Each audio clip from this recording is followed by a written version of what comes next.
Ok, très bien, bonsoir. Bonsoir à tous et à toutes. Donc, comme vous savez, notre pays traverse une épreuve. Évidemment, en ce début de conseil, nos pensées vont évidemment vers les victimes de cette pandémie. Elles vont aussi aux malades et elles vont pour les soignants, tous les professionnels de santé qui se mobilisent et qui travaillent vraiment et qui donnent beaucoup de même en tous les cas pour travailler sans relâche dans des conditions quelquefois qui ne sont pas toujours faciles, avec un dévouement admirable. Je voudrais également rendre hommage à tous ceux et toutes celles de nos services publics, des associations, de toutes les entreprises qui permettent à notre ville de continuer à vivre. Elle vit évidemment au ralenti, mais elle assure en tous les cas les services et les fonctions essentielles. Donc cette crise est exceptionnelle et elle plonge à l'évidence chacun d'entre nous dans l'inquiétude. Mais elle révèle aussi, et vous avez pu le constater, beaucoup d'entraide, beaucoup de solidarité, beaucoup de générosité dans notre société. Et notre ville, évidemment, est tout à fait dans le mouvement puisqu'elle se distingue particulièrement par rapport à sa générosité et son entraide. Donc, les briochins et les briochines respectent, on peut le dire, plutôt bien les consignes du confinement. Nous savons combien il est difficile, et vraiment c'est difficile de rester chez soi, confiné.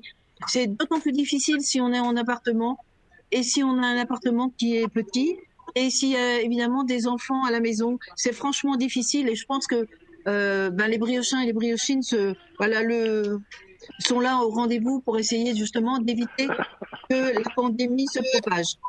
Donc, on sait bien que ces règles de confinement, elles sont pas faciles à appliquer, elles sont très difficiles même, mais il n'empêche pas moins qu'elles sont indispensables pour endiguer l'épidémie. Donc, depuis le premier jour du confinement, c'était le 17 mars, il y a eu beaucoup d'initiatives de proximité qui ont été mises en place. Et toujours, ça s'est fait dans des règles sanitaires pour rompre l'isolement, pour assurer l'écoute et pour venir en aide à ceux et celles qui en ont besoin. Voilà, ben oui. Voilà. C'est Christian? On entend Christian là. Oui, bonjour Christian. Bonjour, Les agents de nos collectivités, là je vais dire ville et agglomération, je voudrais m'adresser à notre DGS, à Monsieur Waché, à l'ensemble de la direction générale, et même je dirais des directions générales, puisque on a travaillé beaucoup entre la ville et l'agglomération. Ils ont incarné avec dévouement les missions indispensables au service public. Et ils ont vraiment tout mis en œuvre pour que ça se passe dans les meilleures conditions. Voilà, moi je leur tire mon chapeau, ils ont été remarquables et je pense qu'ils le seront encore. Donc je voudrais aussi évidemment la direction du CIAS aussi avec Monsieur Nicolas, parce que c'est peut-être pas très facile de gérer, notamment pour tout ce qui concerne les personnes âgées et les EHPAD. Voilà, sans attendre, je veux leur exprimer en mon nom et évidemment en votre nom et à tous notre reconnaissance, notre gratitude et notre soutien. Alors, chaque crise laisse entrevoir un espoir, le civisme, le courage, la bienveillance qui se déploient depuis un mois doivent nous inspirer vraiment confiance et fierté. Nous devrons demain prendre un certain nombre d'initiatives pour relancer l'économie, pour relancer l'emploi, pour construire un pays plus solidaire et des villes plus résilientes.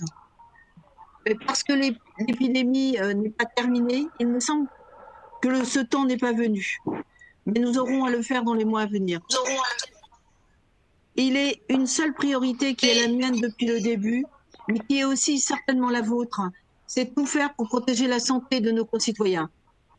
Il n'est pas une seule décision qui a été prise en cellule de crise ville-agglo qui n'ait été prise dans cet objectif. Depuis le premier jour, nous avons mis en place une organisation solide qui a permis à la ville et à l'agglomération d'être efficace, d'être réactif face à la situation. Pour ce conseil, l'ensemble d'entre vous a reçu une fiche de synthèse des actions qui ont été menées par la ville. Je ne vais pas vous en faire une lecture, vous les avez reçues, d'autant qu'elles reprennent ces fiches un peu de synthèse, reprennent tous les communiqués qui ont pu vous être faits depuis un peu plus d'un mois maintenant. La lecture serait fastidieuse et franchement, je pense que ça n'a pas tellement d'intérêt. Vous les avez tous, vous les avez compris. Et évidemment, je serai là pour répondre à vos questions tout à l'heure si vous en avez envie. Voilà. Je peux simplement inciter sur les lignes de force qui constituent notre action municipale dans cette période. Comme je le disais tout à l'heure, la première, c'est évidemment protéger la santé des briochines et des briochins. Et différentes mesures ont été prises dans ce sens. Tout d'abord, la mise en œuvre du plan de continuité des services que vous pouvez voir dans les documents, c'est souvent appelé PCA. Les mesures en faveur des personnes fragiles, des personnes âgées par l'intermédiaire du CCAS. Il y a également plusieurs mesures de précaution, de renforcement des effectifs qui ont été mises en place. Nous avons apporté notre soutien au personnel soignant avec l'accueil des enfants, de leurs enfants dans les différentes structures, bien sûr les écoles, comme c'était dit par le gouvernement, mais également dans les crèches et dans des conditions qui ont été étudiées de façon le plus appropriée par rapport aux aux besoins des familles. Je voudrais mettre aussi l'action de notre police municipale qui a permis, aux côtés de la police nationale, la nécessité, et qu'il l'a très bien fait, de respecter les règles de confinement. Le deuxième point, c'était de limiter les répercussions de ce confinement, pardon. C'est sympa. Non. Mais normalement, ils ne coupent pas là-bas. Ah non. Alors, ceux qui n'ont pas coupé leur micro, vous coupez, parce que là, on avait de la musique, c'est sympathique, mais c'est pas forcément très évident maintenant. Donc, il y a eu beaucoup de distribution d'aide alimentaire. Il y a eu une mise en place d'aides flash aux indépendants. On a aussi organisé le confinement des personnes les plus fragiles à l'hôtel. Hein. On a eu notamment les personnes qui sont sur la rue, les SDF, qu'on a dû loger à l'hôtel. On a créé une cellule psychologique. Hein. Vous avez pu vous rendre compte, puisque vous avez eu les documents, qui fonctionne vraiment très bien, puisque aujourd'hui ou hier, puisque ça augmente tous les jours, il y a quand même 49 psychologues qui sont là à l'écoute de la population 7 jours sur 7, de 6 heures le matin à minuit. Et il y a eu un numéro d'aide unique, justement, d'appel pour la population. Donc c'était toute une série d'actions qui a tenté de réduire les effets du confinement et d'accompagner les populations et ceux qui avaient envie d'échanger, de parler, etc. Nos équipes éducatives aussi se sont mobilisées pour assurer un suivi pédagogique et mettre à disposition des outils numériques pour ceux qui n'en avaient pas. Vous avez pu le voir, il y a eu un certain nombre de tablettes qui ont été mises dans un certain nombre de familles, puisqu'on sait que dans ces moments difficiles, le lien numérique était important pour pouvoir, pour les enfants, suivre les cours. Hein. Donc les équipes ont vraiment été très bien et ont permis en tout cas la mise en place de ces dispositifs. Il y a eu également de l'accompagnement hein, pour les enfants qui étaient en difficulté. On a accompagné aussi le confinement pour le rendre supportable. Donc, on a pris des mesures pour les acteurs associatifs. Les micros, est-ce que c'est possible de couper vos micros? Les micros? Ah là, c'est...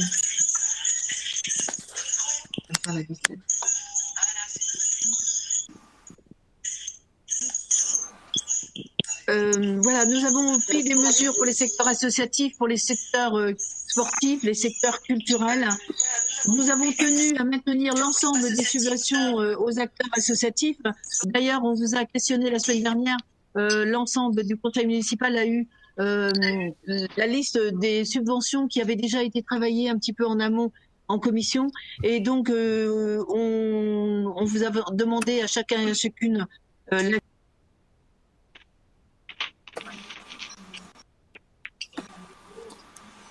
Je n'entends plus là. Non. Ça marche. On n'entend plus. Marie-Claire, on ne t'entend plus. Marie-Claire, on t'entend On pas. ne m'entend plus. Ah, Si, ça y est. Ça y est, c'est revenu. Ça y est, c'est bon. c'est revenu.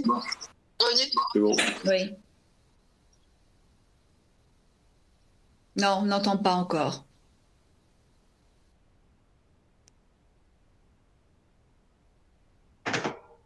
Elisabeth, tu entends? C'est reparti? C'est bon? Bon, d'accord, ok. Oui, alors je vous disais j'avais signé hier les décisions, l'ensemble des décisions relatives au versement des subventions, puisqu'on vous a consulté la semaine dernière pour vous dire un petit peu toutes les subventions, que ce soit dans le domaine culturel, sportif. Il y avait aussi du domaine social. Voilà, donc un certain nombre de subventions ont pu être versées grâce à la décision, toutes les signatures que j'ai pu faire hier. Donc, nous nous sommes montrés à l'écoute des initiatives des secteurs, des acteurs associatifs, en leur apportant, lorsque c'était possible, cela a été possible, notre soutien.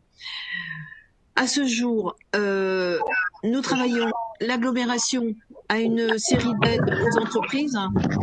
Il nous faudra évidemment être présents. Quand on parle d'entreprises, on parle toutes des entreprises, y compris évidemment les commerces du centre-ville. Donc, et nous travaillons plus spécifiquement avec la municipalité sur des accompagnements justement au commerce. Nous avons démultiplié les supports de communication pour informer le plus grand nombre possible de nos concitoyens. Donc, avec la communication, et Céline, elle a travaillé justement à faire passer les communications sur beaucoup de réseaux, de façon à ce que la population puisse être au courant des différentes mesures qui ont été mises en place. Voilà, je voudrais remercier les différents porte-parole des groupes, puisque cette réunion, pour que cette réunion soit efficace, je vous demande, donc il était prévu qu'il y ait Oumaoun qui intervienne, Didier et puis Yann. Donc des interventions plutôt réduites, des questions, puisque je vous avais proposé d'envoyer vos questions en amont. Donc voilà, je vais donner la parole maintenant, comme je vous l'ai dit tout à l'heure, à Oumaoun. Je ne sais pas si Oumaoun, tu es prêt? Tu es prêt, Oumaoun?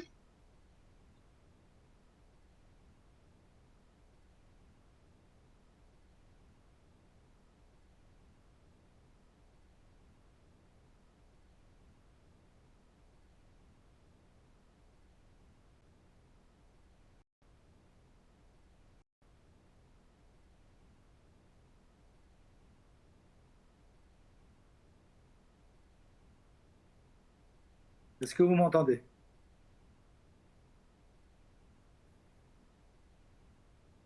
Personne ne m'entend?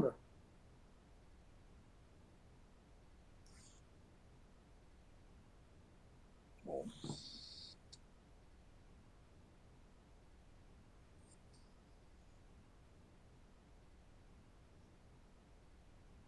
Oumaoun, tu peux parler, hein? Ah, bah, Tu très peux bien. y aller. Ah, bah, très bien. Tu peux y aller. Non, mais j'avais coupé mon micro, c'est pour ça. J'attendais le feu vert. Merci, merci. Madame la maire, mes chers collègues, nous assistons à notre première séance de conseil municipal sous l'ère Covid. Même si ce n'est qu'une plénière, c'est la première fois que l'ensemble des élus briochins sont réunis dans ces circonstances de catastrophe sanitaire planétaire, et ce, après notre dernier conseil municipal du mois de février, qui s'était terminé autour d'un repas festif. Je me permets de rappeler les faits sanitaires marquants de ces dernières semaines, même si nous les avons tous en mémoire. Le 1er décembre, premier cas détecté en Chine à Wuhan. 13 janvier, premier cas déclaré hors de Chine en Thaïlande. 24 janvier, 3 premiers cas français. 30 janvier, l'OMS qui est de portée internationale. 2 février, le premier décès hors de Chine aux Philippines. 15 février, premier décès hors d'Asie, le premier en Europe, le premier en France, celui d'un touriste chinois. 24 février, le ministre de la Santé annonce qu'il n'y a plus de patients hospitalisés ni identifiés en France. 26 février, le premier décès de Français. 29 février, la barre des 100 cas est atteinte en France. Le 11 mars, la pandémie est déclarée par l'OMS. 17 mars, la France est placée en confinement à partir de midi. 7 avril, il y a à peine 15 jours, la France franchissait la barre des 10 000 décès. Et aujourd'hui, 23 avril, la moitié de la planète est confinée. Le nombre de cas confirmés dans le monde est de plus de 2 600 000 cas. Le nombre de personnes guéries est de plus de 780 000 personnes. Le nombre de décès est de plus de 180 000, dont 21 340 en France. C'est la marche funèbre de ce virus. C'est la situation de guerre virale planétaire que nous subissons et nous combattons. Une situation unique, tant dans sa rapidité d'envahir la planète que dans sa puissance dévastatrice de bloquer cette dernière. C'est face à cette guerre que les pays, et notre pays, ont dû s'organiser en urgence. C'est face à cette guerre que notre ville a dû s'organiser en urgence. Les élus du groupe de la majorité municipale, au nom desquels je m'exprime, prennent acte des mesures prises dans les domaines immédiatement interpellés au début de la crise sanitaire. Permettez-moi, mes chers collègues, d'en citer quelques-unes de ces mesures. On peut mentionner l'organisation des services et pour cela, nous voulons également remercier vivement l'ensemble des personnels de l'administration municipale pour leur implication sous la direction de M. Jean Ouaché. Je disais donc, l'organisation des services ont permis d'assurer la continuité des missions publiques dites essentielles, comme celle d'accompagnement des personnes âgées, des personnes en difficulté sociale ou celle d'état civil, pour que le personnel municipal puisse mener à bien et en toute sécurité leur mission, tant pour eux-mêmes que vis-à-vis de leur famille, mais aussi vis-à-vis des briochats. Des consignes de sécurité ont été établies, le nécessaire aux mesures barrières a été pris, entre autres, dans l'organisation des lieux, dans l'agencement des locaux et du nécessaire à la protection individuelle. S'agissant de cette dernière, des masques, des gants, des produits d'hygiène hydroalcoolique ont été mis à disposition du personnel municipal. Toujours dans la continuité du maintien du service public indispensable au public, ont été maintenues les actions suivantes. L'accueil des enfants de 10 semaines à 4 ans, des personnels soignants et des personnels mobilisés par la gestion de la crise, comme vous l'avez rappelé, Madame la maire. L'accueil scolaire et périscolaire pour les enfants, des personnels soignants et des personnels mobilisés par la gestion de la crise. Et notre municipalité a décidé d'offrir la gratuité de ce service par solidarité. Sur le plan social, les initiatives prises accompagnent dans l'urgence les effets de la crise. Et il était prioritaire de décider de leur mise en œuvre.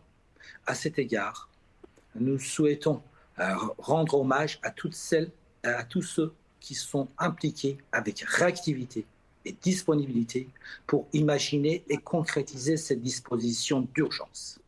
Françoise Pellan, maire adjointe, Éric Nicolas, directeur du CCAS, vous l'avez signalé, et l'ensemble des agents mobilisés à leur côté, que ce soit dans les services administratifs et sociaux, que dans les établissements de Prévalon et du Vaux-Giquel au village.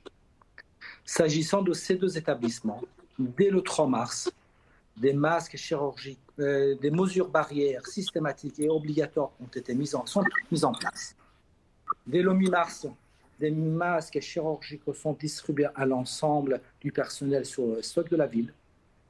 Et quelques jours après, des mesures de confinement individuel sont renforcées, avec des répercussions en termes de difficultés de fonctionnement et d'organisation qu'on peut aisément imaginer pour ces établissements.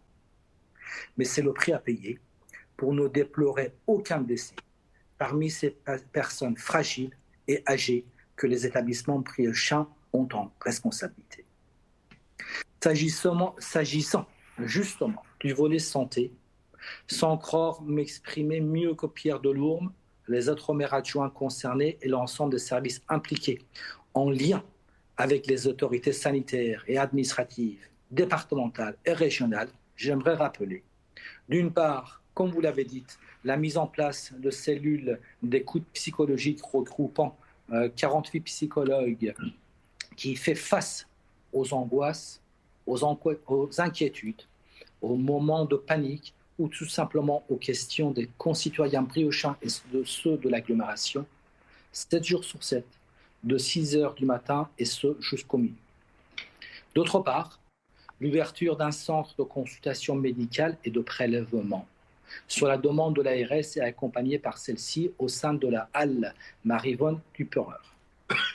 Ce centre, géré par les médecins généralistes, a comme objectif de diminuer la charge d'activité des médecins de famille et surtout d'éviter la propagation de ce virus si contagieux dans les cabinets médicaux et de sa transmission aux autres personnes consultantes. Dans l'accompagnement de la mise en place des mesures sanitaires, il est à mentionner que le gymnase Brizou et un véhicule de la ville ont été mis à disposition des infirmiers libéraux briochins et qui sont organisés pour se rendre à tour de rôle au chevet des patients Covid+. L'entretien et le nettoyage de ces outils sont assurés bien évidemment par les agents municipaux. Madame la maire, mes chers collègues, je termine mon premier temps d'intervention qui a souligné quelques actions mentionnées dans les fiches de synthèse qui nous ont été transmises. Je voudrais, au nom du groupe de la majorité, remercier M. Balouard et l'ensemble des services de la qualité de ces documents. Mon second temps d'intervention, si vous me l'autorisez, porte sur le futur. Au nom du groupe de la majorité, Madame la maire, mes chers collègues, je souhaiterais exprimer 2 demandes qui sont liées l'une à l'autre. La première est de redonner vie aux différentes commissions et aux groupes de travail qui animaient notre municipalité. Ces commissions vont permettre aux élus, avec leur diversité et leur expertise, de contribuer et d'accompagner les actions municipales futures. Cela dans un contexte bien évidemment de solidarité nationale et au-delà de tout bénéfice politique partisan qui ne serait guère la bienvenue dans les moments difficiles que nous traversons. C'est l'union qui fera notre force, mais aussi les travaux de groupe et en groupe à venir. Tout le monde conviendrait à dire que face à cette guerre virale planétaire, toutes les forces doivent être sollicitées et réunies. La deuxième demande concerne l'art et la manière des mesures de déconfinement futures que nous devrions mettre en place. Bien évidemment, les grandes lignes directrices nationales seront prononcées avant le 11 mai. Mais il n'en demeure pas moins que des réflexions locales avec et accompagnées par ceux et celles qui ont une expertise et une expérience seront nécessairement utiles. Dans cette perspective, et dès maintenant, nous souhaiterions vous demander que l'ensemble du conseil municipal soit le plus possible associé à la définition et à la décision des actions qui seront mises en œuvre.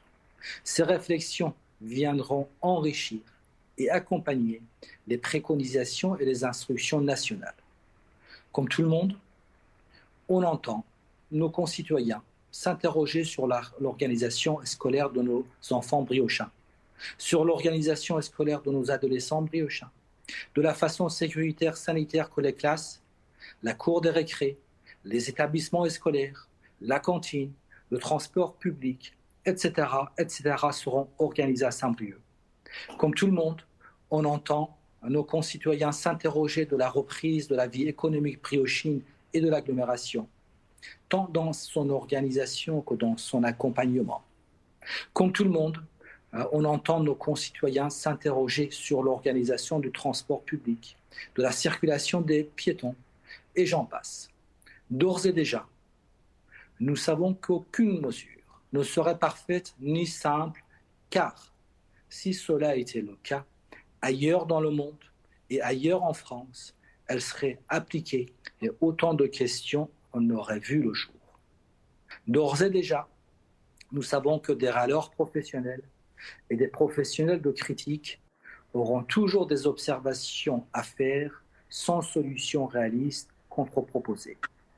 S'il peut être raisonnablement admis que des modalités particulières soient adaptées au fonctionnement de notre Assemblée, le temps est venu de permettre aux élus que nous sommes d'exercer notre mission au service de la population via les commissions, les groupes de travail et les groupes de réflexion.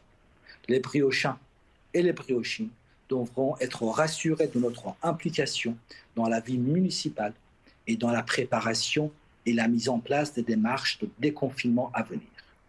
Je vous remercie et respectons les mesures barrières et soyons solidaires dans ces moments si pénibles contre la guerre virale planétaire.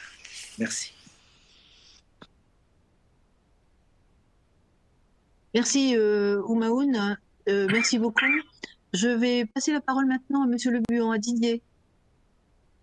Didier, Oui, tu nous entends? Parfaitement, parfaitement. Bonsoir à tous.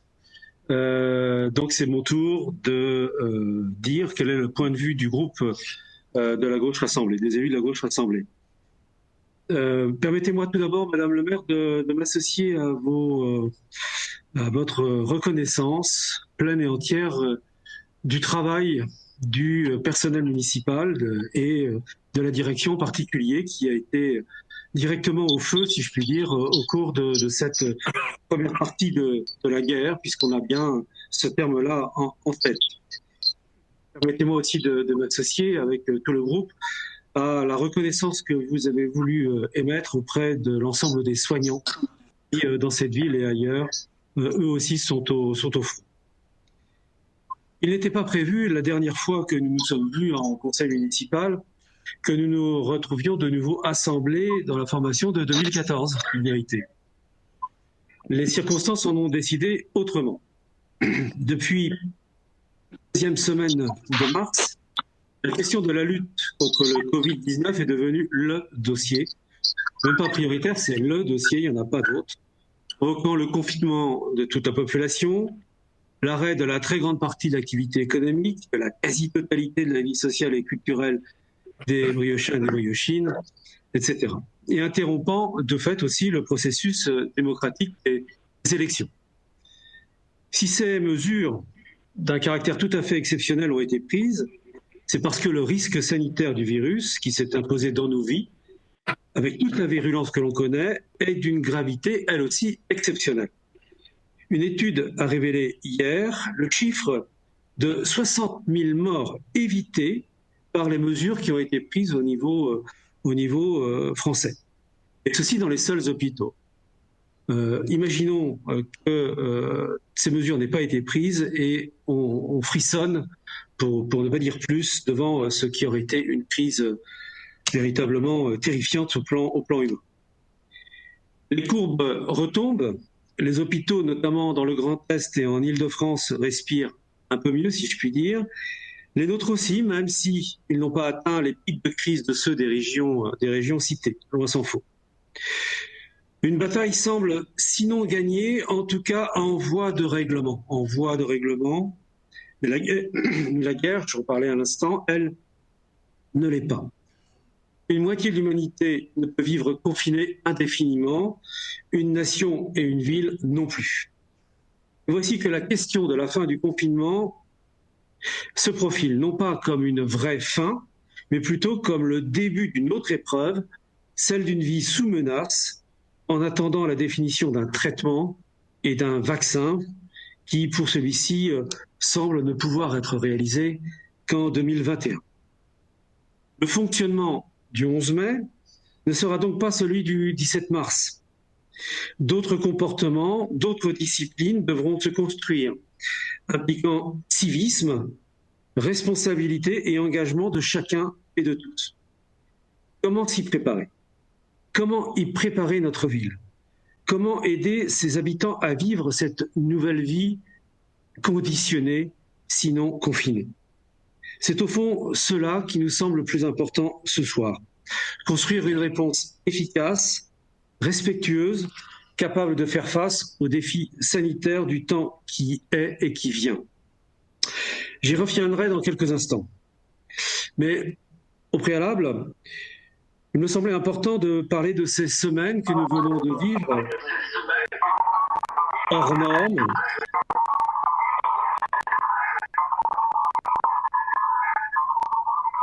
et hors son. Dès le 19 mars, Madame le maire, nous vous avons fait part de nos préoccupations de groupe, contribuer à notre manière à la bonne gestion de la crise inédite à laquelle nous assistons. Nous l'avons fait le 25 mars, pour que la ville demande une dérogation d'organisation des marchés. Le 26, par une lettre au CCAS que Martine a bien voulu écrire, qui proposait la création d'une plateforme d'engagement et de mobilisation à destination des plus fragiles et des citoyens volontaires pour pouvoir agir en solidarité. Le 1er avril, nous vous demandions ce qui pouvait être fait en direction des associations, sachant que leurs subventions n'avaient pu être votées. Le 3, nous proposions que le repas des enfants des familles les plus fragiles puissent bénéficier de repas de la cuisine centrale. Et dans le même temps, nous posions la question du report des loyers pour les locataires ayant connu des baisses significatives de revenus. C'était des remarques sous forme de contribution à l'effort commun que l'ensemble du conseil municipal, j'en suis sûr, a voulu faire. Certaines de ces remarques ont eu un écho, d'autres moins. En tout état de cause, elles voulaient compléter et elles complètent les dispositions prises par la Maison-Ville, qui n'a pas cessé de travailler au cours de la période, et les documents que vous nous avez envoyés le démontrent. Nous n'en doutions pas. Et permettez-moi encore une fois de remercier l'ensemble des services et de tous ceux qui ont bien voulu s'en occuper au cours de cette période. Pour en échanger, néanmoins, nous avons obtenu de votre part une audience qui a permis d'approfondir ces questions et qui, de notre point de vue, a été extrêmement intéressante. C'est pourquoi, dans le cadre du bon fonctionnement politique de notre Assemblée, le temps durant et l'histoire n'étant pas écrites, nous proposons qu'une instance hebdomadaire de ce type soit constituée, à l'instar de ce que vous faites avec les organisations syndicales, par exemple, ou alors entre la ville et l'agglomération, on parle alors de cellules de crise. Concernant les mesures prises, permettez-nous de faire quelques remarques. Les mesures sanitaires ont été, nous semble-t-il, de caractère tout à fait légitime et correct vis-à-vis de l'urgence. Le centre de dépistage fonctionne et on rejoint ici Améoun qui se félicite et a raison de dire que tout ceci va vraiment dans le bon sens. Les mesures concernant les enfants des soignants dans les crèches, les centres des loisirs et les écoles sont essentielles et la gratuité allait évidemment dans le bon sens. Ça ne concerne que 60 à 80 enfants, mais c'est très important compte tenu de ce que cela veut dire pour les soignants et les familles de ces enfants. Un petit point d'ailleurs, nous aimerions savoir comment, et ceci vaut comme expérience pour la suite, comment les mesures de distanciation ont pu être respectées dans le cadre du centre de loisirs, quand on connaît justement ce qu'est un centre de loisirs, peut être très intéressant dans le cadre du déconfinement.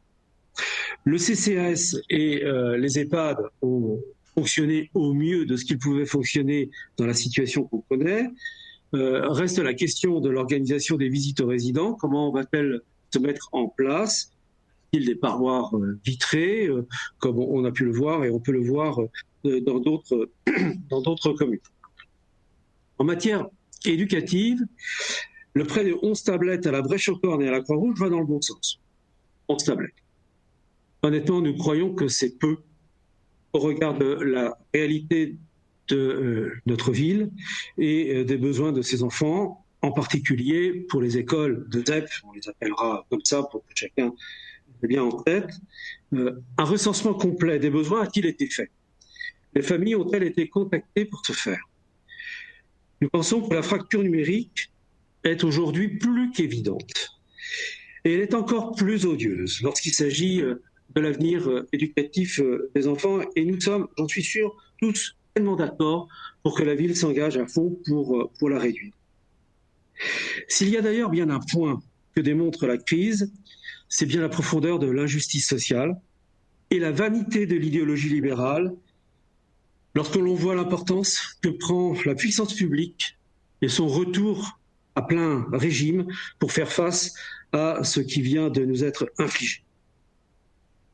De ce point de vue, nous avons particulièrement insisté vendredi dernier sur la situation des quartiers les plus fragiles et des mesures à prendre en matière de propreté des espaces publics, de sécurité. On pense à Balzac, on pense à la ville Auger pour l'une et l'autre de ces préoccupations, alimentation des enfants, mais j'en ai parlé à l'instant.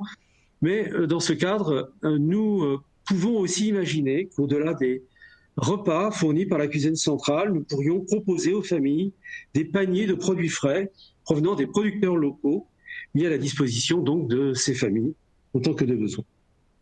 Nous insistons aussi pour qu'un guichet unique soit mis à la disposition des habitants pour leur permettre d'accéder à une aide, mais nous reverrons cette proposition de guichet unique pour l'aspect économique des choses qui justement reste une de nos préoccupations majeures. La question des marchés a été posée très tôt, en termes d'abord de demande de dérogation, puis ensuite d'organisation, et aujourd'hui en termes d'extension. Un premier marché, puis un deuxième, et un troisième, semble-t-il, pouvant être proposé, en tout cas à la Croix-Saint-Lambert, c'est ce que l'on demande. L'ouverture d'un espace permanent d'offre de produits frais se met en place, et nous savons que ceci se fait avec l'aide de professionnels du centre-ville. Doit être confirmé, mais nous n'en doutons pas. L'aide flash en direction des TPE est une très bonne idée, et nous en soulignons l'intérêt. Peut-elle être accompagnée de la création, là encore une fois, d'un guichet unique pour les aides, d'où qu'elles viennent pour ces TPE et PME, mais peut-être sommes-nous déjà un petit peu en retard par rapport à ce qui est proposé par l'agglomération. L'attribution des subventions, nous la demandions, sous réserve de compatibilité avec le traitement par les services des dossiers, va évidemment dans le bon sens, en particulier pour les associations ayant charge d'employés. L'après aura plus que jamais besoin des dynamiques du monde associatif. Chacun en est bien conscient. Nous avons transmis ce matin une lettre, mais je suis sûr qu'elle vous est parvenue, Madame le maire, du Secours populaire, d'une aide exceptionnelle, compte tenu des véritables contraintes qui sont les siennes aujourd'hui. Peut-être pourra-t-elle être instruite au plus tôt. Mais la liste des remarques que nous pourrions faire, positives, globalement positives, pourrait s'allonger et il convient de ne pas être trop long, je suis sûr que je le suis déjà. D'une manière générale, Madame le maire, nous aimerions aussi, et nous vous l'avons dit lors de l'audience de vendredi dernier, que le conseil municipal soit rapidement informé des conséquences budgétaires que la situation implique sur notre ville, ainsi que les conséquences que cette situation implique sur le fonctionnement des services. Un point budgétaire devrait pouvoir être fait assez vite. On peut imaginer qu'il ne sera pas exhaustif et totalement complet, on n'a pas toutes les données, on veut bien l'entendre. Néanmoins, nous aimerions en savoir un peu plus, surtout au moment où la ville, au travers de l'agglomération probablement, va devoir acheter des masques en grande quantité, un coût qui peut ne pas être complètement négligeable, mais ce n'est pas le seul élément, bien évidemment, bien d'autres sont en ligne de compte. Nous aimerions aussi en savoir plus sur l'implication de l'État dans cet achat. Ce qui se passe au niveau du trait d'union nous semble un peu confus. Nous avons cru comprendre qu'à cette date, c'est nous qui payons les hôtels, mais qu'à partir du 11 mai, ce serait l'État qui le ferait. Je crois avoir compris ça dans le tableau qui nous a été fourni. Je trouve que l'État aurait pu prendre à sa charge tout de suite les frais concernant l'hébergement dans les hôtels. Ceci aurait été logique au regard de sa compétence. Concernant le fonctionnement des services, permettez-moi d'être un peu précis, car nous savons que ces services sont justement au feu et qu'ils peuvent être aussi usés par cette bataille qu'ils sont en train de mener. La Gazette des communes donne un certain nombre d'exemples de communes qui, aujourd'hui, ont quelques chiffres concernant le fonctionnement de leurs services. Entre 10 et 15% des agents sont aujourd'hui en fonction dans le cadre de leurs activités. Ça va de 11% à Pau à 25% à Cahors. C'est un ordre d'idée. Qu'en est-il de notre ville? 40 à 50% des agents sont confinés en autorisation spéciale d'absence en moyenne. Qu'en est-il dans notre ville? Dans certaines mairies, des services ont recommencé à travailler comme le service des espaces verts ou des bâtiments. Comment ça se passe ici? Et puis aussi, il y a le cas des services, enfin des agents qui sont repositionnés sur certains services. Cela aussi mériterait d'être précisé parce qu'ils le font de manière très volontaire et que ce volontariat mérite d'être souligné et valorisé le moment venu. Où en sommes-nous, en clair, après un mois de confinement, plus qu'un mois de confinement, et avant encore plusieurs semaines de confinement, et avant l'après-confinement qui sera encore une autre affaire. Eh bien justement, c'est après. J'en terminerai sur ce point comme Améoune l'a fait il y a quelques instants. Reste l'après. La première condition, je l'évoquais dans mon premier point, de la réussite du déconfinement, c'est-à-dire d'une vie avec la présence du Covid-19, parce que c'est bien de cela dont on parle, vivre avec ce Covid-19, et sinon la construction, en tout cas, le fait d'imaginer une citoyenneté différente, une citoyenneté sanitaire collective différente de ce qu'elle était auparavant, forcément nouvelle du fait de la situation hors norme que nous vivons. Cette citoyenneté sanitaire collective nouvelle, elle ne peut passer que par une démarche commune, une nouvelle forme d'éducation qu'on pourrait qualifier de populaire, dans lequel ni la délation ni la répression ne peuvent être considérés comme des leviers. Ou alors, ce n'est pas d'une utopie, mais bien d'une dystropie, et cette dystropie-là, on n'en veut juste pas. Peut-on réfléchir à cela, à cette manière de vivre ensemble dans des conditions nouvelles, qui fassent appel au meilleur de chacun, et on a vu que ce meilleur de chacun, il était réel, tant les faits de solidarité ont été aussi réels dans notre vie. Peut-on réfléchir à cela avant le 11 mai, et certainement dès le 11 mai, nous pensons qu'il est temps et qu'il est possible d'y réfléchir. De manière concrète, 2 dossiers nous semblent prioritaires. Celui des écoles. Alors, elles doivent réouvrir le 11 mai. Honnêtement, moi, je suis incapable de dire dans quelles conditions et comment. Apparemment, à certains moments, on nous parle d'un déconfinement scolaire territorialisé. D'autres moments, on nous parle d'un déconfinement sur la base du volontariat. Si on en reste sur la base du scénario territorialisé, ça nous amène, nous, communes, à prendre des responsabilités considérables. Sur le plan sanitaire, probablement, mais aussi scolaire. Simplement parce que c'est une école et qu'on a affaire à des enfants.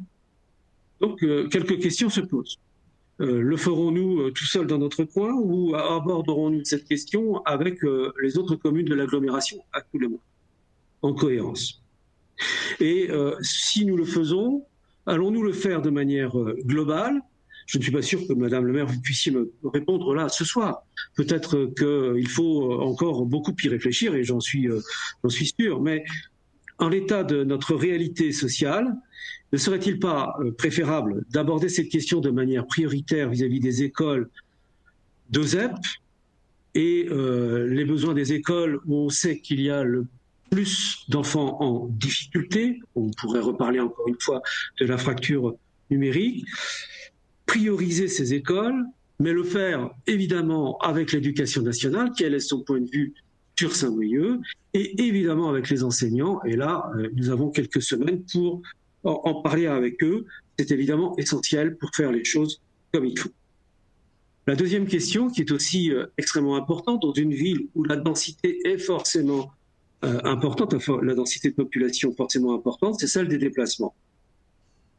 Compte tenu de l'importance des mesures de déconfinement, il est plus que probable que nombre de parents vont hésiter à laisser leurs enfants prendre le bus, par exemple, et choisiront l'usage de la voiture, ce qui, d'un point de vue environnemental, n'est tout simplement pas bon. Nous proposons d'anticiper par une communication municipale qui favoriserait les déplacements doux, en particulier le vélo, avec une formule comparable à celle de vélo utile, à vélo au boulot, par une autre formule à l'école à vélo. Une communication est probablement possible en la matière. Du coup, c'est l'accent à mettre sur la mise en place du plan vélo, très rapidement, qui est mis, de même que la piétonisation de certaines rues où les trottoirs sont manifestement trop étroits. Pardonnez-moi d'avoir été trop long. Ça fait longtemps qu'on ne s'est pas vu. La situation est exceptionnelle. Nous avons beaucoup à dire. Et je suis sûr que nous en avons encore pas mal à partager entre nous d'idées et de propositions. Ce conseil devra encore en reparler. Et le suivant, c'est sûr, encore. Ça ne se terminera pas aux vacances, ça durera encore longtemps. Donc, constance et cohérence seront les clés du succès face à ce qui nous attend. Soyons-en sûrs. Je vous remercie, bien évidemment. Merci Didier, merci à vous deux pour vos interventions. Avant de passer la parole à Yann Drepez, je vais peut-être quand même répondre parce qu'il y a beaucoup de questions derrière tout ça. Je ne pourrais pas répondre à tout, j'en suis sûre, et vous m'en excuserez. En tous les cas, je ressens dans les deux interventions, celle de Oumaoun et de Didier, c'est vraiment un besoin de réorganiser, de se retrouver pour discuter un petit peu des modalités et de la façon dont on peut travailler ensemble. Alors, je partage complètement. On a fait au mieux jusque-là dans un moment qui était extrêmement difficile et vous l'avez bien compris. On a fait ce que l'on a pu dans l'urgence. Il fallait traiter des choses en urgence. Aujourd'hui, on rentre sur un deuxième temps, certainement un temps plus long. Et là, elles doivent revenir un petit peu tous les travaux qu'on fait ensemble. Ça, je suis probablement d'accord avec vous. Et on va essayer de mettre en place, tant que faire se peut, le retour de réunions, de commissions. Monsieur Le Buron, vous avez parlé de réunions hebdomadaires. Je ne sais pas si ça peut être hebdomadaire, mais en tous les cas, des points de rencontre, certainement. À voir. En tous les cas, moi, je partage l'idée et je reconnais que le jour, on a eu une discussion assez intéressante. Moi, je m'en félicite. Je suis pour que l'on puisse partager. On n'est pas trop nombreux pour trouver des solutions à différents problèmes que l'on a. Donc là, c'est vrai que dans la situation où on était, il a fallu gérer au plus près, au plus vite, pour donner des réponses aux problèmes que l'on avait sur tous les fronts.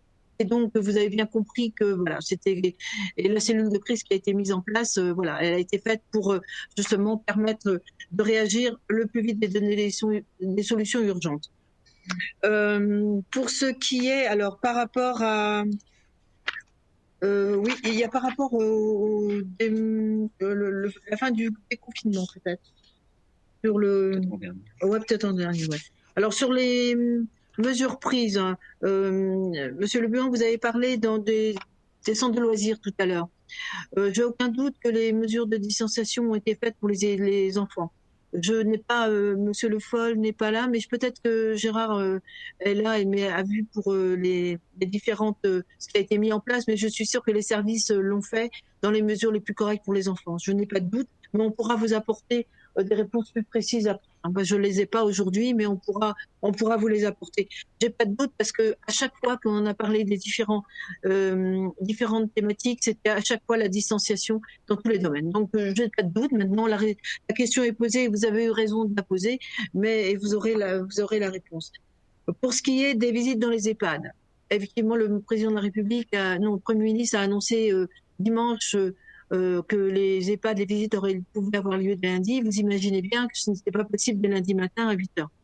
Les services travaillent toute la semaine, ils sont en train de le faire de façon à ce que ce soit rendu possible début de la semaine prochaine. Donc là, les services ont travaillé cette semaine pour, comme beaucoup d'autres EHPAD, j'ai pu voir ici et là, que les EHPAD sont en train de se mettre en ordre de marche.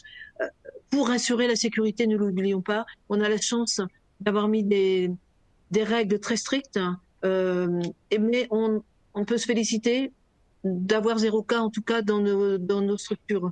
Voilà, aujourd'hui c'est ça, demain sera peut-être autre chose. En tous les cas, je crois que les services ont vraiment travaillé à cela et le protocole qui a été mis en place, et je voudrais, parce qu'il n'est pas loin de moi, M. Provost, a beaucoup travaillé en tant que préventionniste pour accompagner les différentes équipes dans tous les domaines. Je crois qu'il a été vraiment là et je dois dire très méthodique en nous rappelant toujours un peu, nous ramenant toujours tout le monde dans le droit chemin, et à juste titre d'ailleurs, parce que c'est vrai qu'on part de quelque chose et puis on veut, voilà. Mais il nous rappelle toujours pourquoi on est là et pourquoi on fait ça. C'est pour éviter la propagation du virus. Par rapport à l'éducation, vous avez parlé de fracture numérique. Je partage complètement, on en a discuté l'autre jour et je pense que Brigitte Blévin qui nous écoute le sait également. En ces temps difficiles, c'est très compliqué et je pense qu'il y a des enfants qui sont restés en marge. C'est certain, c'est évident. Des enfants des quartiers populaires, mais pas que, peut-être, soit parce que les parents ne parlent pas français, donc c'est compliqué pour les parents. Pour les parents qui travaillent, c'est pas forcément facile non plus quand les deux travaillent en télétravail d'avoir 2 ou 3 enfants à faire des cours à la maison. C'est pas facile. Donc tout ça, c'est compliqué. Donc il y aura des temps, voilà, il faut accompagner les enfants. C'est pas très facile. Ah oui.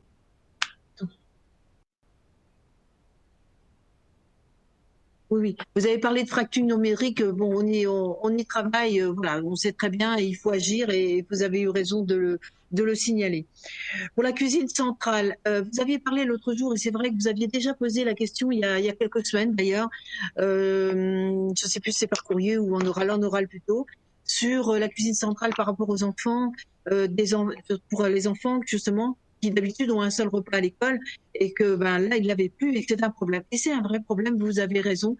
On a posé la question d'ailleurs, j'avais eu le président du département par rapport à ça aussi, puisqu'il s'agit d'enfants, et on en a travaillé en cellule de crise sur ce sujet. Et donc ce sont des chèques. La cuisine centrale n'a pas pu livrer les repas parce qu'il y a une question de livraison. Il me semble-t-il que c'est ça la raison. Hein.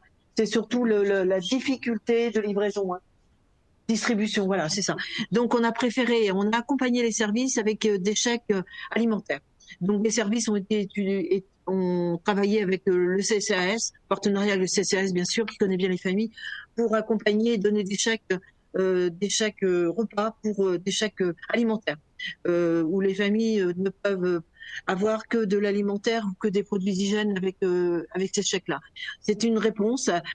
Voilà, elle est ce qu'elle est, mais en tous les cas, elle peut répondre aux besoins des familles et c'est ce qu'on a trouvé à mettre en place. Pour le guichet unique économique, c'est vrai que je pense que c'est une bonne solution. On le fait dans beaucoup de choses et je partage avec vous et j'essaierai de voir avec l'agglomération pour qu'on puisse mettre en place un guichet unique justement pour les accompagnements. C'est très compliqué, mais je crois que le service éco, parce que j'ai vu au niveau de l'agglomération, ils ont recensé toutes les aides, tout a été compilé dans un tableau que je n'ai pas eu le temps de voir aujourd'hui. En tous les cas, il y a aussi cette idée de rendre plus facile, plus lisible l'action des différents acteurs. Parce que si on parle d'économie, on parle de la région, on parle de l'agglomération et on parle de la commune. Donc, il y a différentes aides à différentes hauteurs. Il y a l'État aussi, évidemment. Donc, ils sont en train de compiler. Donc, ce qu'il faudra, c'est effectivement que ce soit très lisible pour les uns et pour les autres. Pour ce qui est des marchés, moi, je voudrais, gros travail sur les marchés, grosse problématique sur les marchés. Christine Minet, s'est attelée à travailler. Pas que Christine d'ailleurs, puisqu'il y a les membres de la commission des marchés qui ont travaillé aussi sur ces questions-là, pour proposer des marchés. Vous savez qu'au départ, il ne devait pas y avoir de marché. On a réussi à demander des dérogations au bout d'une semaine. Pourquoi une semaine? Parce que le préfet m'avait dit que il n'accorderait des dérogations que dans les villages où il n'y avait aucune façon de s'alimenter dans d'autres points d'alimentation, notamment en frais. Et donc, il m'avait dit non, j'accorderai pas. Après, il s'avère qu'en Bretagne, il y a eu des différenciations de position. Et donc, je pense que c'est ainsi qu'on a pu travailler, ouvrir les marchés la semaine d'après un marché le samedi, et désormais nous en avons 2 puisque nous avons eu une deuxième dérogation. Avec des marchés qui sont difficiles à mettre en place, mais vous avez pu les constater les uns les autres. Difficile à mettre en place. Donc, un grand merci à ceux qui l'ont fait. Donc, je remercie vraiment tous ceux qui ont participé, notamment Christine, Alain, et puis tous ceux qui ont pu participer à l'élaboration et les services, bien sûr, de cette mise en place des marchés. C'est pas facile. Et Sylvie au niveau de l'APM, puisque la police municipale a dû aussi intervenir et surveiller. Donc, il y a vraiment un travail collectif qui a été fait pour pouvoir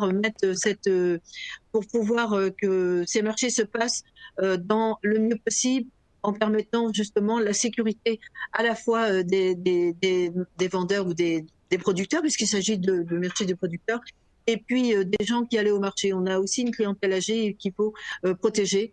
Donc les règles ont été mises, et le fait de laisser la place de la résistance en place a permis d'éviter de changer, de remettre 2 fois par semaine. Donc du coup, c'est un système qui fonctionne bien. On a également mis en place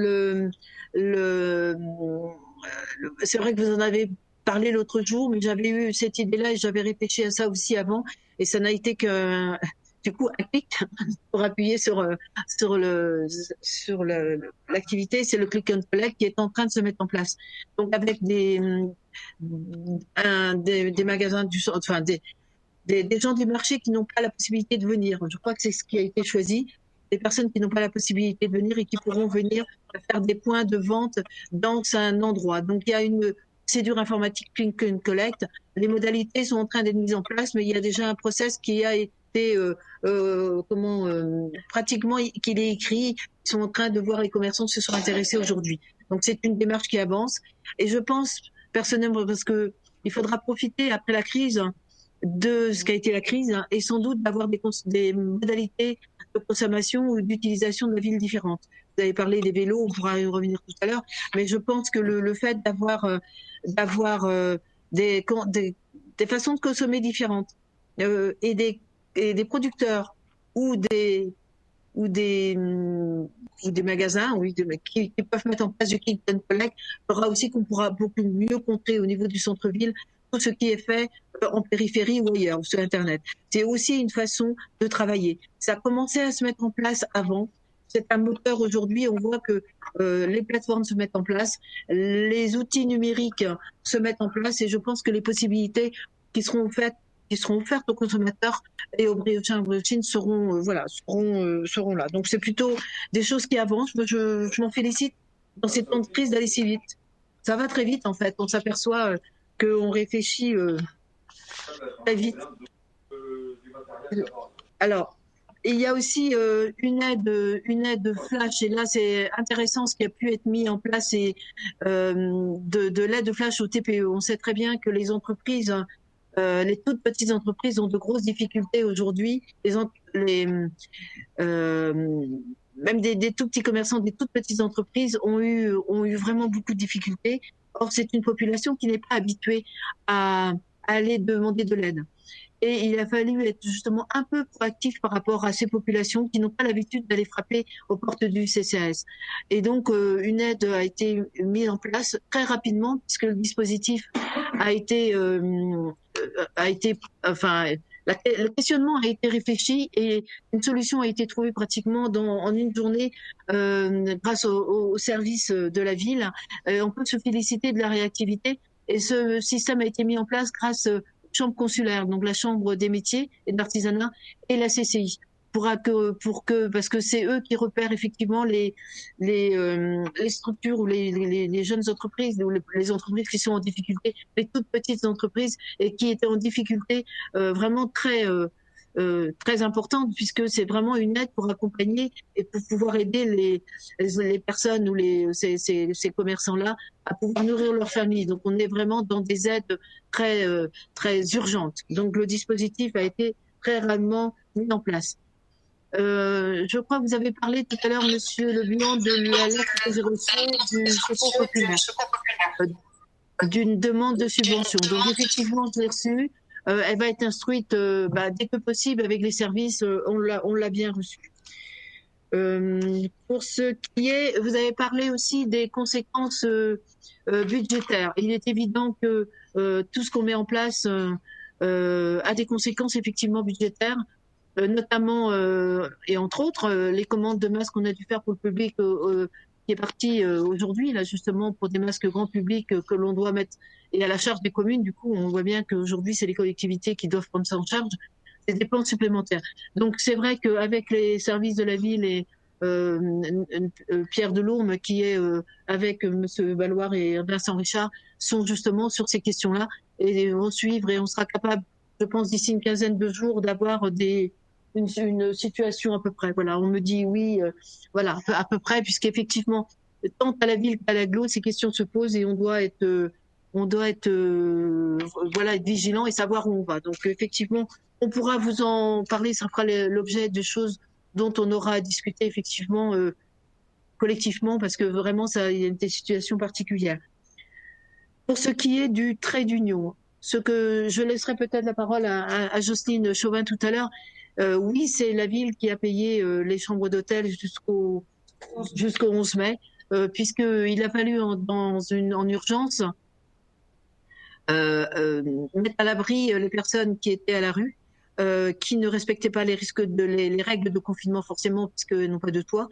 Elles ne pouvaient pas rester dans le trait d'union rue Abbé Garnier, puisqu'il n'y avait pas forcément les possibilités d'avoir comment je veux dire, des conditions de distanciation. Donc, il a fallu mettre à la fois à l'abri ces personnes-là et à la fois à l'abri notre personnel. Donc, l'idée a été de les accompagner et de les mettre en chambre d'hôtel. Après, vous avez posé une question à Jocelyne. Je veux bien que tu prennes le micro, peut-être, Jocelyne. Je ne sais pas si ça a fonctionné. Oui, bon, je ne sais pas si vous entendez, Jocelyne. Très rapidement. Très rapidement. Non, ils n'entendent pas. Donc, tu viens par là. Non, viens par là. Viens par là parce qu'on ne t'entend pas. Et ça sera... Les services, c'est ça. On a créé en fait un trait d'union hors des murs. Jocelyne, on ne t'entend pas parce que tu n'as pas mis le micro. Ah, pardon. Tu dis quoi là?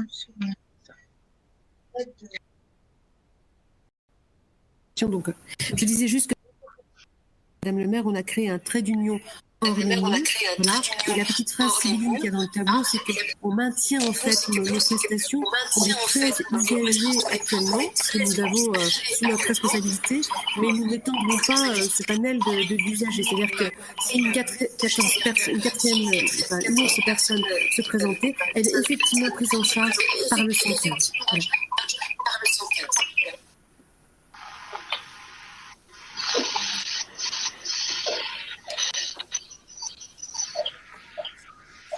Vous avez entendu ce qu'a dit Madame Chauvin? Est-ce que vous avez entendu ce qu'a dit Jocelyne? Ouais, c'est bon? Pas très bien en fait, pas très bien compris. Il y avait beaucoup d'écoute, mais encore. Je n'ai pas très bien compris. Oui, je pense qu'il faut recommencer parce que viens ici si tu veux, viens ici. Tu viens à ma place et c'est bon. Viens. Mesure barrière, donc là, j'ai le micro. Va pas trop vite. D'accord. Donc, ce que je voulais exprimer, c'est qu'à la demande de Madame le maire, nous avons créé un trait d'union hors les murs. Effectivement, nos usagers sont aujourd'hui accueillis dans des hôtels, mais avec notre personnel extrêmement mobilisé pour les rencontrer 2 fois par jour et assurer un vrai suivi social. La petite phrase qu'il y avait dans le tableau indique que nous maintenons nos usagers à 13 et si une 14e personne se présentait, elle serait orientée vers le 115. Parce que comme nous sommes en mode dégradé, nous assurons la prestation à hauteur de 13 personnes. Voilà ce que je voulais exprimer à la demande de Madame le maire. Merci. Merci Jocelyne. Juste, il y a une question aussi, je crois que c'est Monsieur Le Buon sur les agents. Vous aviez envie de savoir un petit peu au niveau des salariés comment la proportion de personnes qui étaient au travail ou pas. Donc là, j'ai des statistiques qui ont été qui me sont qui se sont arrivées. Donc grosso modo, on a 13% qui sont présents sur site. On en a 18 en télétravail. Il y a 56% du personnel qui est soit en ASA garde d'enfants. Je sais pas les autres. Oui. C'est quoi, ASA? Aide spéciale à domicile? D'absence. Autorisation d'absence à domicile. Voilà. Et personnes fragiles, c'est quoi? Ah oui, qui ne peuvent pas. Voilà. Voilà, c'est ça. C'est des personnes qui ne peuvent pas aller travailler parce que leur état ne le permet pas compte tenu du virus. Donc là, ça représente 56% entre ces trois catégories, garde d'enfants à domicile et puis les personnes qui sont fragiles. Et sinon, on en a 13% qui sont en congé. Voilà un petit peu la répartition des personnels pour ce que je peux vous dire. Sinon, par rapport au travail aussi pour l'avenir, par rapport aux différents services, ce que je sais, c'est que les services commencent à travailler en mode dégradé, notamment aux espaces verts, parce que on a arrêté pendant un moment tous les travaux. Il y a des besoins aujourd'hui, on voit bien par rapport aux différents travaux qu'il y a à faire. Par contre, ça sera en mode dégradé et progressivement de façon à ce que les règles puissent de distanciation et les gestes barrières puissent être préservés dans tous les cas de salariés. Donc petit à petit, ça se met en place. Les services au jour le jour affinent les dispositifs et je peux vous dire qu'ils sont là-dessus très très vigilants. Qu'est-ce qu'on avait d'autre? Alors pour ce qui est du plan le plan des confinements, on attendra les directives de l'État puisque on va avoir des propositions et ça va venir petit à petit. On sait bien comment c'est. On apprend au fur et à mesure ce qui va se passer, comme on l'a su pour les écoles l'autre jour. Bon, pour ce qui est de la ville de Saint-Brieuc et de l'agglomération d'ailleurs, nous avons pris l'initiative d'acheter des masques, je l'appelle des masques grand public, qui ne sont pas des masques chirurgicaux, qui sont des masques barrières et qui sont des masques en tissu. On en a acheté aujourd'hui pour la ville de Saint-Brieuc 50 000 et on a fait une commande groupée avec l'ensemble des communes de l'agglomération. On a fait une demande aux maires des 32 communes. Ils ont très vite répondu à leurs besoins. Et donc, on a pu aujourd'hui compiler le tout et passer la commande dans l'après-midi. Donc ça, c'est une chose. Pour ce qui est des écoles, donc il y a un travail qui a commencé déjà depuis lundi. Les équipes sont en place justement pour élaborer différents scénarios, puisqu'aujourd'hui, on ne connaît pas encore complètement les modalités. C'est pas très simple. C'est pas très simple, mais les différentes équipes avec Brigitte Bévin vont travailler justement à trouver des solutions. Et puis, s'il peut y avoir, des groupes où des gens veulent travailler ensemble et apporter des idées, je ne vois pas d'inconvénient dans la mesure où, évidemment, ça permet d'avancer et de partager. Voilà, qu'est-ce que je pouvais dire? Oui, on a eu la volonté, je l'ai dit tout à l'heure, pour les associations. Oui, juste pour vous préciser quand même que les subventions qu'on a votées là représentent quand même un montant de 2,5 millions. Alors c'est important, il faut le dire, c'est un montant qui a été de l'ensemble des subventions qu'on a votées et que vous avez acceptées puisqu'on n'a pas eu de retour négatif, en tout cas depuis la semaine dernière, c'est 2,5 millions. Donc vraiment un accompagnement immédiat pour les associations. Il est évident qu'après, il y aura après, on va voir un petit peu au fil de l'eau comment ça se passe, mais en tous les cas, c'était un geste important pour pas les mettre en difficulté. Voilà, je crois que j'ai répondu à peu près à différentes questions. Je vais peut-être maintenant passer la parole à Yann. Yann Dreyvaz. Yann, est-ce que tu es là? Oui, tu es là. Oui, non, je suis là. Pas. Vous m'entendez?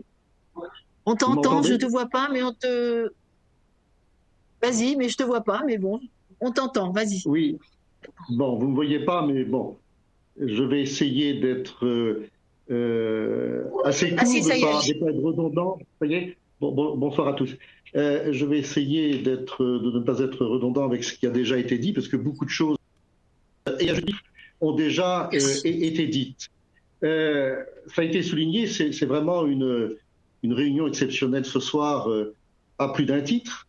D'abord, compte tenu du contexte sanitaire que nous connaissons tous, et également compte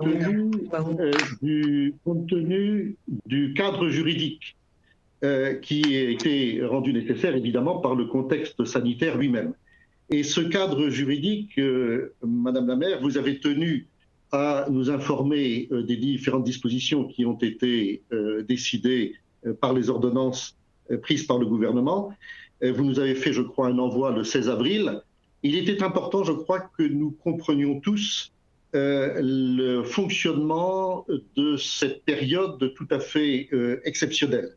Les dispositions en la matière sont claires, elles sont justifiées et elles sont évidemment tournées vers un seul objectif, qui est d'assurer la continuité du fonctionnement régulier des collectivités locales. Alors évidemment, j'ai entendu tout à l'heure certaines observations qui sont de bon sens et j'ai entendu également votre réponse en la matière. Bien évidemment, si il peut y avoir une reprise du fonctionnement régulier de nos institutions locales, si ça peut être envisagé, au moins de façon partielle, bien évidemment, nous souscrivons à ce désir de reprise progressive. Je crois que c'est un peu comme le déconfinement d'ailleurs.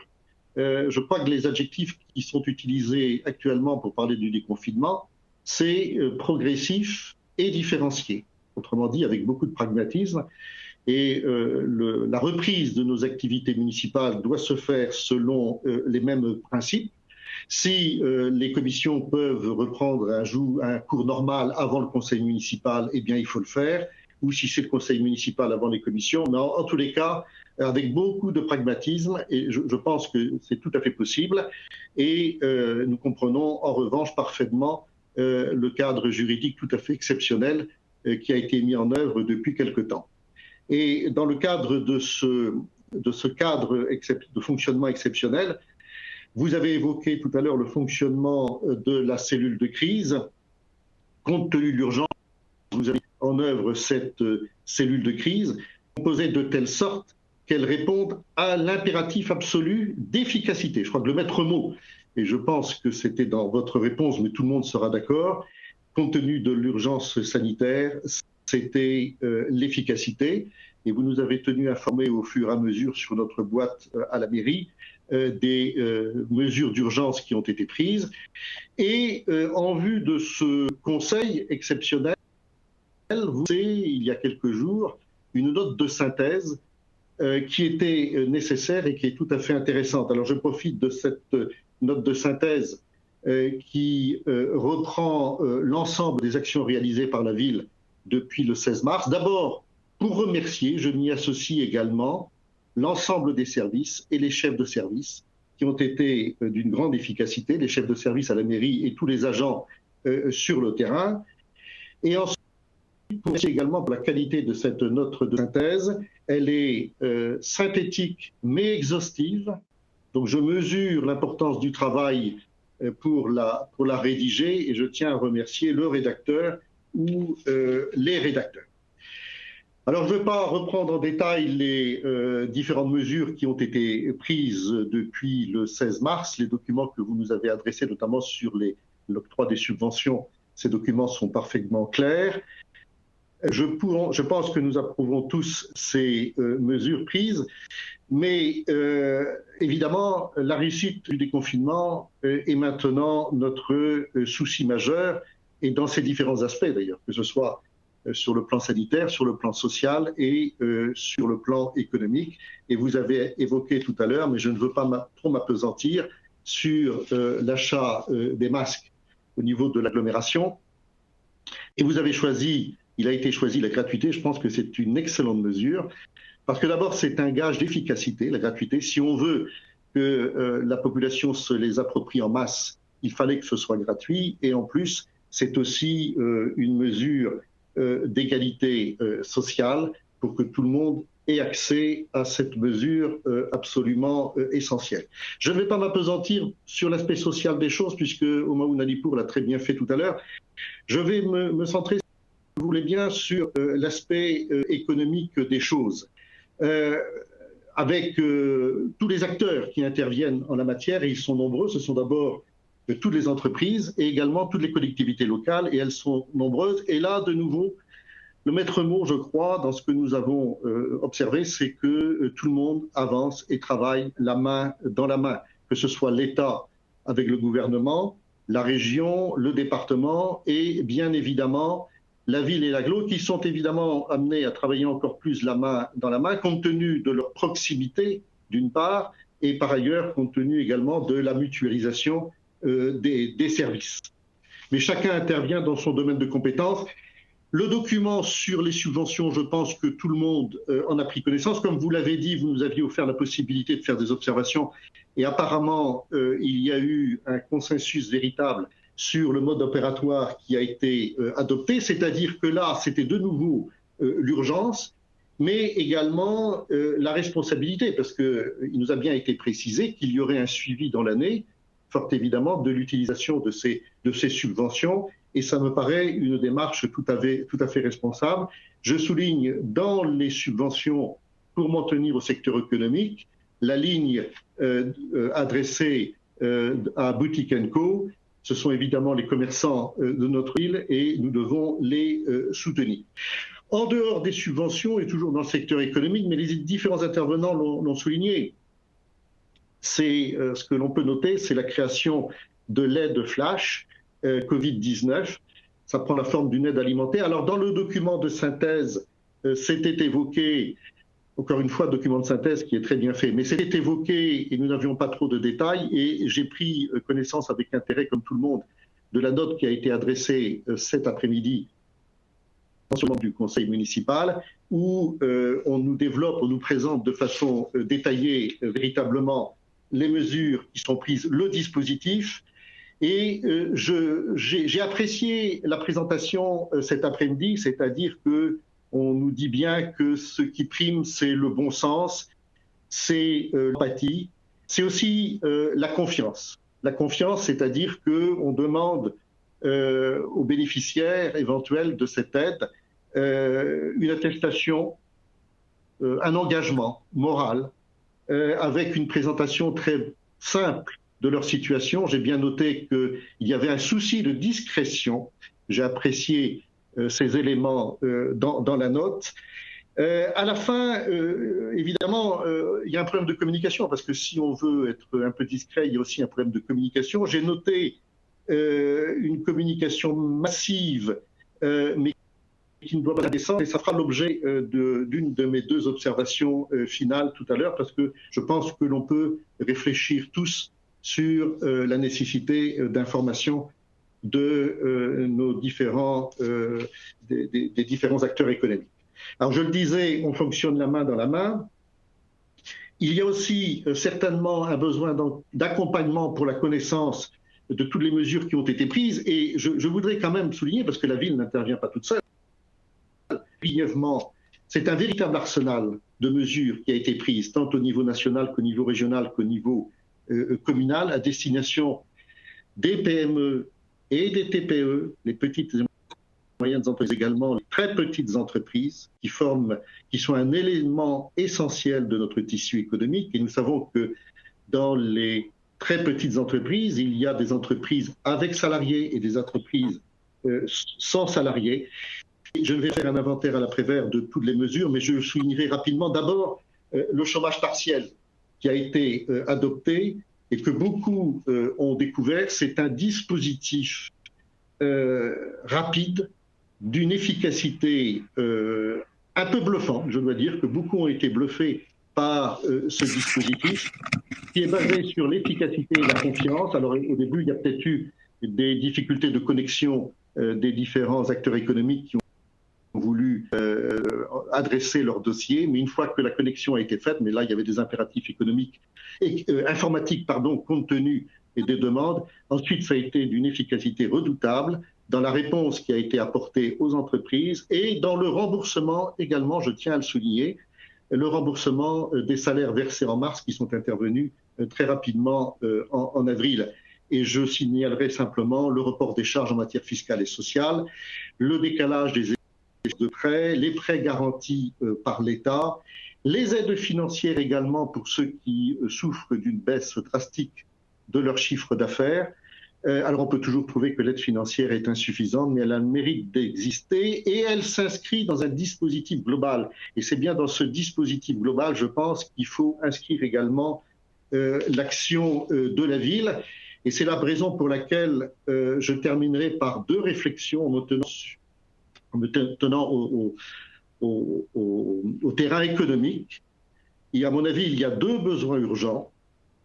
Il y a sans doute, mais en me limitant cette fois-ci au domaine de compétences de la ville et puis de l'agglo, puisque nos deux collectivités sont quand même étroitement liées, sans doute un besoin d'aide également, et encore, et nous devons réfléchir tous ensemble sur ce qu'il est possible de faire, parce que évidemment, tout a un coût en matière budgétaire, donc nous devons réfléchir quels sont encore nos leviers d'action.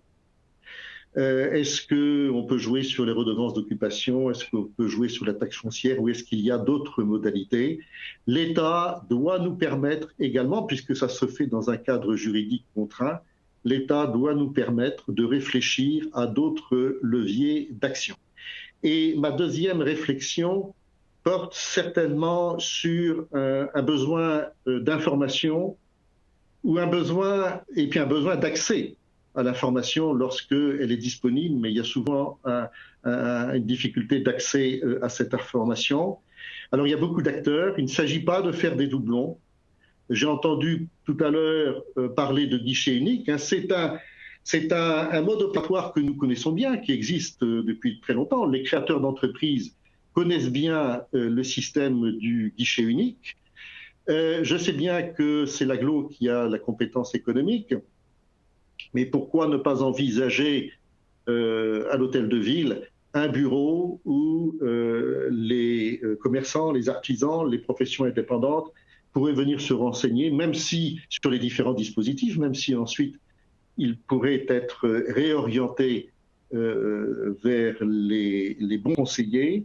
Il y a un problème d'information, d'orientation, mais en tout état de cause, on n'est jamais trop pour donner ces informations. Et là encore, nous pouvons avancer de façon tout à fait pragmatique.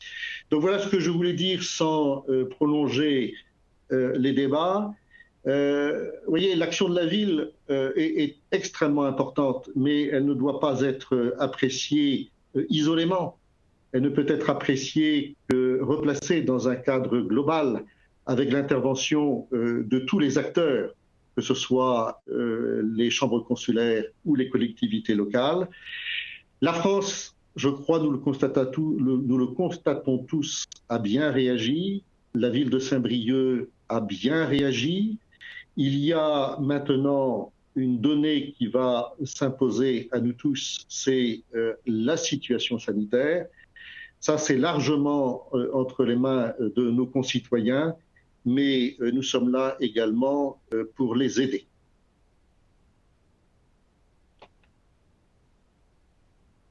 Merci Yann, merci Monsieur Dreves pour votre intervention. Je partage beaucoup de choses que vous avez dit puisque vous êtes allé essentiellement sur l'économie. C'est vrai que c'est extrêmement important et quand on parle d'économie, c'est l'agglomération. Mais c'est aussi la vie, puisqu'on sait très bien que quand on parle de commerce, on est très très impacté. On en a déjà parlé tout à l'heure, mais il faut un certain nombre de dispositifs d'aide. Et je rejoins complètement l'idée d'avoir ce guichet unique, ce point d'info unique, de façon à ce que par rapport aux aides, mais peut-être pas que, parce que ça peut perdurer après, sur le point d'entrée des entrepreneurs ou des chefs d'entreprise pour justement l'accompagnement. Donc voilà, il y a beaucoup d'aides qui ont été mises en place et d'ailleurs il y a 15 jours à peu près maintenant, j'étais en relation avec la région pour le fonds d'aide régionale. Vous en avez entendu parler puisque ça a fait partie dans les journaux, ils en ont beaucoup parlé. Un fonds d'aide qui va être de 2 € par habitant par chaque PCI, 2 € par habitant pour 2 € par habitant pour les EPCI, 2 € par habitant pour le département, 2 € par habitant pour la région et 2 € par habitant pour la banque des territoires. Du coup, ça fait 8 € et ça fait une levée de fonds de 28 millions d'euros sur l'ensemble de la Bretagne. Et ce fonds est entièrement destiné justement aux toutes petites entreprises, justement puisqu'elles peuvent passer à travers les trous de la raquette des dispositifs nationaux. Donc c'est ce qu'a souhaité mettre en place la région et l'ensemble des EPCI bretons ont répondu positivement à cet accompagnement qui est une avance remboursable qui pourra aller de 5 à 10 000 € mais qui peut donner un sacré coup de pouce aux entreprises justement qui ont besoin de trésorerie puisqu'elles n'ont pas fonctionné pendant 2 ou 3 mois. Donc ça, c'est extrêmement important. C'est un des dispositifs qui n'existait pas au niveau national et qui a été mis en place par la région. Donc on échange pas mal là-dessus, aussi avec les EPCI, puisque je suis en relation et on voit que les médias, les visioconférences fonctionnent pas mal, puisque on fait des réunions avec les présidents des EPCI de notre département. Donc assez régulièrement, donc c'est assez sympa parce que on peut échanger sur différentes problématiques. Et l'idée est quand même, quand ces temps difficiles, les territoires travaillent ensemble et ne soient pas en concurrence les uns par rapport aux autres. On est tous un peu, il faut qu'on ait des dispositifs en tous les cas qui sont, voilà, chacun adapté à son territoire. On n'a pas tous les mêmes territoires, mais en tous les cas qui vont un peu dans le même sens. Et il ne faut pas que certains territoires tirent la couverture. Donc c'est vraiment dans cet esprit-là qu'ont lieu ces échanges et personnellement, je m'en félicite et c'est plutôt intéressant. Pas mal d'échanges aussi avec la région par rapport à tout ce qui est aide économique. Ça se passe plutôt bien. Donc voilà ce que je voulais vous dire, un gros travail sur lequel travaille le service éco de l'agglomération. Alain Écobichon en fait partie, hein, et prochainement se réunira d'ailleurs un groupe puisque dans l'économie, on a différents secteurs. Donc, il faut aussi que tous les secteurs d'activité puissent pas être éligibles, mais en tous les cas, puissent être étudiés de façon à voir ceux qui en ont besoin et ceux qui n'en ont pas besoin. Ensuite, pour la ville, on est en train de travailler sur différents axes. J'ai demandé aux adjoints l'autre jour en municipalité, avec les conseillers délégués, justement qu'on puisse travailler sur des taxes. Qu'est-ce qu'on peut faire, qu'est-ce qu'on peut pas faire, qu'est-ce qu'on privilégie ou pas, en tenant compte bien sûr de l'incidence financière après. On est obligé de regarder et de faire en sorte que évidemment que ce soit possible. Je n'ai pas l'habitude de faire des annonces qui sont en l'air. Ce qui est important, c'est de voir ce qui est faisable, réalisable et qui apporte vraiment à nos concitoyens. Voilà ce que je voulais vous dire. Ah, j'ai oublié de répondre à une question sur les déplacements de tout à l'heure. Je crois que c'est Didier Lebuan qui a parlé des mobilités. Vous avez raison, on sait très bien que demain, tous les efforts qu'on a pu faire sur le covoiturage hier sont un peu perdus aujourd'hui puisqu'on peut pas tellement circuler à plusieurs en voiture. C'est quand même dramatique d'avoir fait tant d'efforts sur le covoiturage et que voir en si peu de temps tout y par terre. Et donc, effectivement, une crainte que demain, les gens reviennent à la voiture de plus en plus. Donc là, il va falloir travailler là-dessus. Et il faut qu'on travaille. Et vraiment, je souhaite effectivement qu'on ait cette réflexion. Le vélo, c'est sûr. Et encore dans nos villes, nos transports en commun ne sont pas trop surchargés. Quand on voit déjà ce qui se passe dans les réseaux parisiens, c'est vrai que c'est assez inquiétant quand même. Nous, pour l'instant, on n'est pas surchargés. Je pense que dès que la rentrée scolaire ou dès que les enfants vont reprendre l'école, ça va être un peu différent et on se doit d'adapter les dispositifs. Donc, on a un parent qui est en charge de l'ASBL, les transports, travaille à ça et voilà, on fait le point assez régulièrement, mais en tous les cas, il y a des dispositifs qui sont mis en place. Après, je pense qu'on devra travailler effectivement sur les mobilités. Donc, je propose qu'un groupe de travail puisse être mis en place là-dessus, puisque c'est peut-être aussi le moment de remettre, de se remettre en marche pour qu'on puisse trouver des solutions qui répondent aux besoins de nos concitoyens.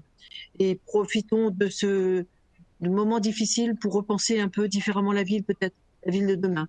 Donc, c'est peut-être aussi l'occasion de voir et de penser rapidement et différemment. On le fait, on l'a bien vu, la faculté qu'ont les uns et les autres à se remettre en question dans cette temps de crise. Je pense qu'on peut aussi mettre à profit justement et à penser différemment pour qu'on puisse retrouver des déplacements plus doux dans la ville et éviter qu'on ait un encombrement de voitures. Voilà, je pense que j'ai répondu à peu près à tout. Est-ce que s'il y a quelqu'un d'autre qui souhaite poser une question? On avait prévu l'intervention de façon à ce que ce soit pas trop long. C'est vrai qu'il est 19h40. C'est pas très confortable la visio, même si on voit bien. Et je vois Monsieur Alloyer du coin de l'œil là, qui a remarquablement organisé tout ça avec Jean-François Play et puis les équipes, en tous les cas, pour que ce soit possible. Et on voit que ça marche bien, que vous vous êtes bien approprié l'outil. Ça, c'est c'est bien parce que je pense qu'on pourra en profiter pour faire peut-être, si on peut pas faire de réunion physique, comme on a dit tout à l'heure qu'on devait se rencontrer peut-être plus souvent, si on peut pas le faire physiquement parce qu'on doit encore être dans garder des espaces de distanciation, il est important qu'on puisse se voir comme ça. Et puis maintenant, vous êtes parfaitement au point, donc la prochaine fois, ce sera tout à fait jouable. En tout cas, je vous remercie d'avoir joué le jeu, d'avoir... Monsieur Le Buon souhaite... Oui, monsieur Le Buon. Ah. On me dit que Didier Le Buon souhaite s'exprimer. Monsieur Le Buon? Oui, c'est ça. Pardon, j'avais pas vu, hein, Didier. Ouais, pourtant j'avais fait des grands Ouais, mais gestes. j'ai pas vu. J'ai juste moi sur mon écran, j'ai un encart qui me met mute microphone juste devant ton visage. Ah donc oui, pas vu. d'accord, bah, c'est bien dommage. Oui, donc on pourrait avoir assez rapidement l'organisation de quelques groupes de travail. Un sur les écoles, parce que je pense que là-dessus, il y a moyen d'avancer collectivement. Un autre sur l'économie qui intégrerait la question du guichet unique qu'on a proposé tout à l'heure et qui semble véritablement faire unanimité, intégrant les marchés par exemple. Il y a un autre sur les déplacements. Est-ce qu'on pourrait partir sur quelque chose comme ça?